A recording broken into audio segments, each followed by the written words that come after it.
রাজধানীর science lab এলাকায় Dhaka college ও city কলেজের শিক্ষার্থীদের মধ্যে উত্তেজনা ছড়িয়ে পড়লে পরিস্থিতি নিয়ন্ত্রণে অতিরিক্ত পুলিশ মোতায়েন করা হয়েছে। মঙ্গলবার 15 এপ্রিল বেলা 11টা 40 মিনিটের দিকে রাজধানীর সায়েন্স ল্যাব মোড়ে এ সংঘর্ষে জড়ায় শিক্ষার্থীরা। এ সময় উভয় কলেজের শিক্ষার্থীদের পাল্টাপাল্টি ইট পাটকেল নিক্ষেপ করতে দেখা যায়। সিটি কলেজের শিক্ষার্থীরা সায়েন্স ল্যাব ফুটওভার ব্রিজের নিচে এবং ঢাকা কলেজের শিক্ষার্থীরা সরকারি টিচার্স ট্রেনিং কলেজের সামনে অবস্থান নেয়।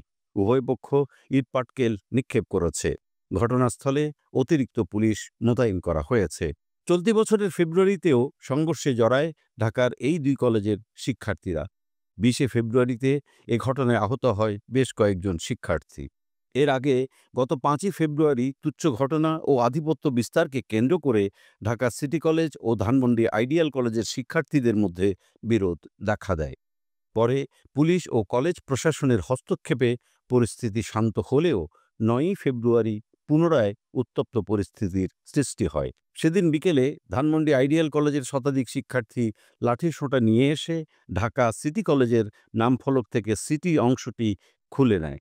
পরে সিটি কলেজের শিক্ষার্থীরা পাল্টা ধাওয়া দিলে দুই পক্ষের মধ্যে সংঘর্ষ বাধে, যা প্রায় 2 ঘণ্টা ধরে চলতে থাকে।